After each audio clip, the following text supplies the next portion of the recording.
అండి అందరికీ welcome back to my channel. అందరూ ఎలా ఉన్నారు, ఏం చేస్తున్నారు, అందరూ బాగున్నారా? నేనైతే బాగున్నాను. మీరందరూ బాగుండాలని చెప్పి అయితే మనస్ఫూర్తిగా కోరుకుంటున్నాను. అండ్ ఈ వీడియో వచ్చేసి మేము ఉండే దగ్గరలో అమ్మవారి జాతర అయితే జరిగిందనమాట. మోరంపూడిలోని పోలేరం తల్లి జాతర జరిగింది. సో దానికి సంబంధించిన వీడియో అనమాట. ఒక 5 days అయితే జరిగింది. రోజుకొక ప్రోగ్రామ్ చొప్పున 5 days అయితే అమ్మవారి జాతర అయితే చేశారనమాట. ఈ వీడియో వచ్చి అమ్మవారిని నిలబెట్టిన రోజున అనమాట. సో ఆ రోజు అయితే వీడియోలో చెప్పాను కదా, బయటికి వెళ్ళామని చెప్పేసి మార్కెట్కి. సో వెళ్తూ టెంపుల్ దగ్గర ఆగి అమ్మవారి దర్శనం చేసుకొని ఇంకా అలాగా మార్కెట్కి అయితే వెళ్ళొచ్చిన తర్వాత అంటే 12 అలా అవుతుంది వచ్చేసరికి. ఇంటింటికి అమ్మవారిని అయితే ఇలాగా తీసుకొచ్చారు. అమ్మవారికి బియ్యం ఇచ్చి కాళ్ళు కడుగుతారు కదా పసుపు నీళ్ళతోటి, ఇంకా అలా తీసుకొచ్చారు. ఈవినింగ్ అయితే టెంపుల్ దగ్గర భజనది చేశారు. సో ఇంక ఈ వీడియో వచ్చేసి నెక్స్ట్ డే అనమాట. నెక్స్ట్ డే వచ్చేసి కోలాటం అనేది అరేంజ్ చేశారనమాట. ఎంత బాగా చేశారంటే కోలాటం చాలా బాగా చేశారు. సో ఇది కూడా కోలాటంలో ఒక సాంగ్ అనమాట. సో కోలాటం అంటే మనకి కర్రలతో చేస్తారు, అదొకటే చూసాం కదా. సో వీళ్ళైతే ఇలాగా డిఫరెంట్గా కొంచెం అమ్మవారి గెటప్లా చేశారనమాట త్రిశూలంతో. ఇదైతే చాలా ఎక్సలెంట్గా అనిపించింది. అంతే, ఇంతకుముందు ఎప్పుడు చూడలేదు కదా. సో చాలా బాగుందన్నమాట. ఇది వచ్చి సెకండ్ డే జరిగింది ఈ కోలాటం ప్రోగ్రామ్ అనేది. అండ్ థర్డ్ డే వచ్చేసి కూచిపూడి అరేంజ్ చేశారు. ఇంకా ఆ రోజు నైట్ కూడా మేము చూడడానికి అయితే వెళ్ళలేదు, అందుకని చెప్పి ఆ వీడియో అయితే ఇక్కడ ఏమీ యాడ్ చేయట్లేదు అనమాట. ఇంకా ఫోర్త్ డే అంటే జాతరకి ముందు రోజు నైట్ అయితే మా ఆడపడుచు వాళ్ళ ఇంటి పక్కన ఒకరు అమ్మవారికి పాన్పు అయితే వేశారని చెప్పేసి పిలిచారనమాట, వేస్తున్నారని చెప్పి. సో మా ఆడపడుచు ఫోన్ చేస్తే చూడడానికి అని చెప్పేసి వెళ్ళాము. ఇంక ఇదిగోండి ఇక్కడ చూసారు కదా, రకరకాల ప్రసాదాలన్నీ ఇక్కడ పెట్టి అమ్మవారికి అయితే పాన్పు అనేది వేశారు. సో ఇంకా రోజుకొక వెరైటీ ప్రోగ్రామ్స్ అయితే పెట్టారనమాట. పాన్పు వేసిన రోజున అయితే టెంపుల్ దగ్గర అయితే హోమ్ అయితే అరేంజ్ చేశారు. ఇంక ఈ వీడియో వచ్చేసి జాతర రోజునే ఈవినింగ్ 5 ఆ టైంకి అయితే జాతర అనేది స్టార్ట్ అయిపోయింది. ఇంకా ఖాళీ వేషాలు ఇవన్నీ ఉంటాయి కదా. సో ఆ విధంగా రకరకాల ప్రోగ్రామ్స్ అయితే పెట్టారనమాట.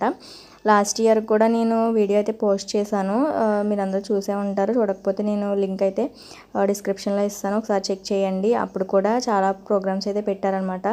కోబ్రా డ్యాన్స్ అని, ఇంకా కేరళ డ్రమ్స్, అండ్ అలాగే మందుకాల్పు అనేది యాజ్ యూజువల్గా ఎప్పుడు ఉంటుంది అనుకుంటా. అండ్ గరగ డ్యాన్స్ ఇవన్నీ ఉంటాయి కదా. సో అవన్నీ కూడా లాస్ట్ ఇయర్ చాలా బాగా చేశారు. అవి కూడా నేను వీడియో షూట్ చేసి, అంటే అంత ఫుల్ఫిల్గా చేయకపోయినా సో కొంచెం అయితే అలా వీడియో అనేది షూట్ చేశాను. అక్కడ చూసారు కదా గరగలు డ్యాన్స్ వేసే వాళ్ళు అయితే ఇక్కడ రకరకాల మ్యాజిక్లు అనేవి చేస్తున్నారు. సో ఇంకా ఒక సైడ్ ఈ ప్రోగ్రామ్ జరుగుతుంది. అండ్ ఇంకా అమ్మవారిని చూడండి ఎంత బాగా అలంకరించారో, మొత్తం పువ్వులతో చాలా బాగా డెకరేట్ చేశారు. అండ్ లాస్ట్ ఇయర్ కూడా ఇదే విధంగా చేశారనమాట. చాలా బాగా అనిపించింది. ఇంకా నెక్స్ట్ వచ్చేసి ఖాళీ వేషాలు ఉంటాయి కదా. సో అవి కూడా ఒక సైడ్ అయితే ప్రోగ్రామ్ కూడా రన్ అవుతుందన్నమాట. ఇలా మొత్తం రోడ్డు మీద కాబట్టి అసలు ఖాళీ అనేది లేదు, చాలా జనం వచ్చేసారు. చూసారు కదా ఎంతమంది ఉన్నారో. ఇప్పుడు వచ్చేసి మెయిన్ రోడ్ పక్కనే ఉందన్నమాట. అందుకని చెప్పేసి ఆ షాపులు ఇవన్నీ ఉంటాయి కదా. సో దానివల్ల ఇంకా ఎక్కువ క్రౌడ్ అయితే ఉందన్నమాట. ఇంకా చూసారు కదా రోడ్డు మీదే వీళ్ళు డ్యాన్స్ అయితే వేస్తున్నారు. లాస్ట్ ఇయర్ వచ్చేసి కాంతార ప్రోగ్రామ్ పెట్టారు, అండ్ అలాగే కోబ్రా డ్యాన్స్, ఇంకా మందుకాల్పు. అండ్ ఇయర్ వచ్చేసి కేరళ డ్రమ్స్ అనేవి పెట్టారనమాట. లాస్ట్ ఇయర్ పెట్టలేదు, సో నేను బై మిస్టేక్ లాస్ట్ ఇయర్ అని అన్నాను. అండ్ ఇదిగోండి ఇక్కడ కేరళ డ్రమ్స్ కూడా పెట్టారనమాట. అలా ఒక చోట ఒక ప్రోగ్రామ్ అయితే జరుగుతుంది. అండ్ అలాగే ఈ వీడియోస్ అన్నీ కూడా మా చెల్లి షూట్ చేసింది అనమాట. అంటే హైదరాబాద్ తీసుకుని వచ్చిందని చెప్పాను కదా చెల్లి. సో జాతర అయ్యేంత వరకు ఉంది, ఇంకా వీడియోలన్నీ షూట్ చేసిందనమాట. అయితే ఏమైందంటే కోలాటం జరుగుతుందని వెళ్ళాం కదా, ఆ రోజు నేను వీడియో షూట్ చేసుకుంటే మా ముందు ఒక ఆవిడ కూర్చున్నారనమాట. ఆవిడని పక్క నుంచి చూస్తుంటే ఫోన్లో చాలా క్లారిటీగా వస్తుంది వీడియో అయితేని. సో మా చెల్లి నేను అనుకున్నాము, ఇంకా నీ ఫోన్లో తీకక్క ఆవిడని సెండ్ చేయమని అడిగింది, కానీ క్లారిటీగా ఉంది కదా అని చెప్పేసి మా చెల్లి అడిగిందన్నమాట. మీరు వీడియో మాకు సెండ్ చేస్తారని అడిగితే ఆవిడ ఈరోజు అయితే నెట్ లేదు, రేపు సెండ్ చేస్తాను అని అన్నారు. సరే అని చెప్పి నెంబర్ తీసుకున్నారు, ఆవిడ నెంబర్ మాకు ఇచ్చారనమాట. సో మేమేమనుకున్నామంటే సర్లే సెండ్ చేస్తే చేస్తారు, లేదంటే లేదన్నట్టుగా ఇంక లైట్ తీసుకున్నాము. సో నెక్స్ట్ డే మార్నింగ్ ఇంక నేను అడగకుండానే ఆవిడే సెండ్ చేశారనమాట వీడియోస్ అన్నీ కూడా. నేనేమనుకున్నానంటే పోనీలే ఎలాగో నెంబర్ ఉంది కదా సబ్స్క్రైబ్ చేసుకోమని అడుగుదామని అనుకుని నేను లింక్ పెడదామని అనుకున్నాను. సో ఫస్ట్ ఆవిడైతే వీడియోలు పెట్టారు కదా, అవన్నీ డౌన్లోడ్ చేసుకొని నేను రిప్లై ఇచ్చేలోపు ఆవిడకి ఒక ఛానల్ ఉన్నట్టుంది. ఆవిడ ఛానల్ లింక్ అయితే పెట్టారనమాట. నేనైతే ఆవిడ ఛానల్ సబ్స్క్రైబ్ చేసుకున్నాను. ఆ తర్వాత నా ఛానల్ లింక్ కూడా ఆవిడకైతే పెట్టానమాట. సో ఆవిడ కూడా నా ఛానల్ సబ్స్క్రైబ్ చేసుకున్నారు. సో ఆ విధంగా మేమైతే అయ్యామన్నమాట. అండ్ ఆవిడ కూడా రెగ్యులర్గా వీడియోస్ అనేవి పోస్ట్ చేస్తూ ఉంటుంది. బాగుంటాయి ఆవిడ వీడియోస్ కూడా. చాలామంది సబ్స్క్రైబ్ చేసుకోమంటే ఏదో వాళ్ళ ఆస్తులు ఏదో అడిగేసినట్టు ఫీల్ అయిపోతారు, వాళ్ళ డబ్బులు ఏదో పోయినట్టు ఫీల్ అయిపోతారు. సబ్స్క్రైబ్ చేసుకోవడం వల్ల ఏమీ ప్రాబ్లం అయిపోదు, జస్ట్ ఒక నోటిఫికేషన్ అనేది వస్తుంది అంతే. సో ఆ మాత్రం దానికే ఏదో రకరకాలుగా మాట్లాడుకుంటారనమాట సబ్స్క్రైబ్ చేసుకోమంటేని. మంది అయితే అడగగానే సపోర్ట్ చేస్తారు. అంటే సపోర్ట్ చేయడం మన వల్ల వాళ్ళకి మంచి జరుగుతుందంటే చేయడానికి కొంతమంది అయితే ఆలోచించరు, కొంతమంది అయితే కొంచెం డిఫరెంట్గా ఆలోచిస్తారనమాట. లాస్ట్ ఇయర్ ఇదే టైంకి జాతర జరిగినప్పుడు ఒకరిని సబ్స్క్రైబ్ చేసుకోమని అడిగితే ఒక రకమైన ఎక్స్ప్రెషన్ పెట్టింది తనైతేని. చాలా చిరాకు వచ్చింది. ఎక్స్ప్రెషన్ బట్టి మనం చెప్పేయచ్చు కదా. రండి బాబీ లాంటి వాళ్ళు కూడా ఉంటారు. సబరిష్టం వాళ్ళదనుకోండి మరీ అంత ఏదోలా ఆలోచిస్తారనమాట. ఒక వీడియో లైక్ చేస్తే మన వల్ల వాళ్ళకి ఏదో డబ్బులు వచ్చేసినట్టు అలా ఆలోచించే వాళ్ళు కూడా ఉంటారనమాట. సో ఎవరిని ఫోర్స్ చేయకూడదు, ఎవరిష్టం వాళ్ళది. సో నార్మల్గా చెప్తున్నాను ఇలాంటి వాళ్ళు కూడా ఉంటారు అని చెప్పేసి. నేనైతే యూట్యూబ్లో చాలామందికి అయితే సపోర్ట్ చేస్తూ ఉంటాను. 1000 కన్నా తక్కువ సబ్స్క్రైబర్స్ ఎవరైనా ఉంటే వాళ్ళ ఛానల్ మాత్రం వెంటనే సబ్స్క్రైబ్ చేసుకుంటాను. రెగ్యులర్గా వాళ్ళకి కామెంట్స్ పెడతాను అండ్ అలాగే లైక్ చేయడం కూడా జరుగుతుంది.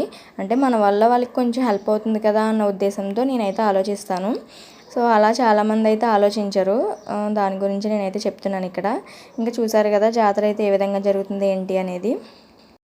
యూట్యూబ్లో వీడియోస్ తీయడం అనేది అంత చిన్న విషయం అయితే ఏమీ కాదు. ఒక్కసారి మీరు ఒక వీడియో తీసి దాన్ని ఎడిట్ చేసి వాయిస్ ఓవర్ ఇచ్చి చూడండి, అప్పుడు మీకు తెలుస్తుంది. సో ఈ యూట్యూబ్ కష్టాలు ఏంటి అనేది యూట్యూబర్కి మాత్రమే అర్థమవుతుంది. రిమైనింగ్ వాళ్ళకి చాలామందికి అయితే అర్థం కాదు. సో కొంతమంది అయితే ఉంటారు, అర్థం చేసుకుంటారు. చాలామంది ఏంటంటే నెగిటివ్గా కామెంట్స్ చేస్తూ ఉంటారనమాట. చూడగానే ఇంకో మొదలెట్టింది వీడియోలు తీయడమని ఒకరు, ఇంకా నన్ను ఇమిటేట్ చేయడము, ఇలా రకరకాలుగా అయితే చాలా కామెంట్స్ అయితే చేస్తారనమాట. సో చేస్తే చేసుకున్నారులే అని లైట్ తీసుకుంటున్నాను. ఒక 3 years నుంచి అయితే చాలా కష్టపడుతున్నాను యూట్యూబ్లో సక్సెస్ అవ్వాలని చెప్పేసి. నా సక్సెస్తోనే వాళ్ళందరికీ త్వరలోనే సమాధానం చెప్దామని చెప్పేసి నేనైతే మాట్లాడకుండా ఉన్నాను. లేదంటే నేను ఫేస్ టు ఫేస్ అయితే ఇచ్చేయగలను, ఎందుకని చెప్పేసి అలా ఆలోచిస్తున్నాను అనమాట. పర్టికులర్గా ఒక్కరని చెప్పను, చాలామంది అయితే ఉన్నారు అలాగా కామెంట్ చేసేవాళ్ళు. నేను అస్తమాను వీడియోలు తీసుకుంటున్నాను అనుకునేవారు చాలామంది అయితే ఉన్నారు. సర్లే అంటే అనుకున్నారులే అని చెప్పి ఇంకా ఊరుకుంటున్నాను అనమాట. ఇంకా ప్రతిదీ వీడియో తీసి పెట్టేయడము ఎందుకు, తినేది పెట్టేయడం, అది పెట్టేయడం, ఇది పెట్టేయడం ఏంటనే వాళ్ళు కూడా ఉన్నారు. సో మీకు అంటే వాళ్ళకి నాలెడ్జ్ లేకపోవచ్చు ఇలాంటి వీడియోలు కూడా తీస్తారు అన్నట్టు. అందుకని చెప్పి మెల్లిమెల్లిగా వాళ్ళు తెలుసుకుంటారు కదా అని చెప్పేసి ఇంకా అవి కూడా వదిలేసాను అనమాట. టాపిక్ అయితే ఎక్కడికో వెళ్ళిపోతుంది. నేను యూట్యూబ్ స్టార్ట్ చేసిన కాడ నుంచి ఎలాంటి ప్రాబ్లమ్స్ ఫేస్ చేశాను ఏంటి అనేది, ఎలాంటి మిస్టేక్స్ చేశాను యూట్యూబ్లో, ఇవన్నీ కూడా నెక్స్ట్ వచ్చే వీడియోస్లో అయితే మీతో షేర్ చేసుకుంటాను. సో కొత్తగా యూట్యూబ్ ఛానల్ స్టార్ట్ చేసే వాళ్ళకి ఆ టిప్స్ ఏమన్నా యూజ్ అవ్వచ్చు కదా అని చెప్పేసి అవైతే చెప్తాను మీకు త్వరలోనే. సో ఈ వీడియో అయితే మీకు ఎలా అనిపించింది ఏంటి అనేది కింద కామెంట్ చేయండి అండ్ అలాగే లైక్ చేయండి. ఈ వీడియోని అయితే ఇక్కడితో ఎండ్ చేస్తున్నాను. Thank you for watching.